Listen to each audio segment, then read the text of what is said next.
Let's look ahead to the semi-finals then, shall we, Robbo? Algeria against Nigeria, no doubt the headliner.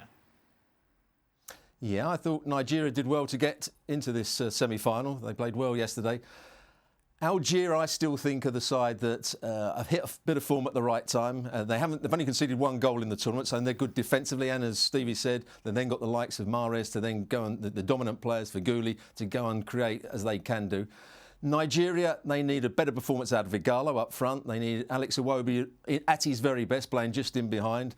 Chukwueze, who scored the goal, he's an excellent player down the right-hand side. And Musa, they need more from him. If those four players can play well, all at the same time, Nigeria have a chance. But I'm still going for Algeria. So Algeria to make it through from that semi-final. What about the other one, Robbo? Who have you got? Tunisia, I think, apart from the last 20 minutes, 25 minutes, they have been disappointing. Alan Giresse hasn't got a tune out of the team. They've struggled to win a game in 90 minutes until today.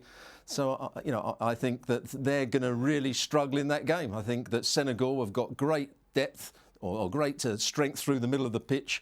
Decent goalkeeper. Koulibaly, the centre-half, is being dominant once again. Gay is coming to the fore at just the right moment. And Sadio Mane up front. That's a very good combination of players. So you got Senegal to go through, Robbo? Senegal to go through, yeah. Senegal. Who's your final lineup, Shaka? I have to agree with Robbo. I mean, it's a really interesting semi-final lineup. 3 of the top 4 teams in the Confederation, and Algeria, the 4th, probably the team in the most form. And I agree with Robbo on both those picks, Algeria and Senegal to go through to the final. Yeah, I'm not going to argue with that. I think Senegal, from back middle to front, are the strongest team in the competition. But Algeria are entertaining and they look great on the break. They've got some pace. I'm going to go with Senegal to win the whole thing, though. Stuart, overall, what have you made of the tournament?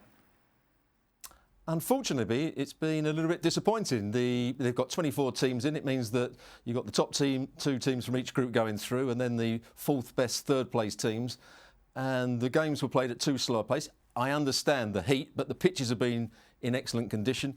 And I've been disappointed with the coaching. We used to think of the African Cup of Nations of great individuals going past people with the ball, not too much discipline in their play, but showing great creativity. That's not been the case. A lot of European coaches have gone out there and made it more difficult to break teams down, but not doing enough on the creative side of the game. So we've seen a lot of 1-0s, 0-0s. It's been fairly poor stuff up until these last 2 or 3 days. Yeah, it's certainly got better, hasn't it, as the knockout stages have progressed. With your Liverpool hat on, how concerned are you with the fact that you've got the likes of Mane and Salah involved in another big international competition after the World Cup last year and all the drama with the Champions League at the end of the domestic season? Well, I was coming from a purely selfish point of view. I'm thinking, all Liverpool players are a huge majority of them, including the front 3, have been playing all summer.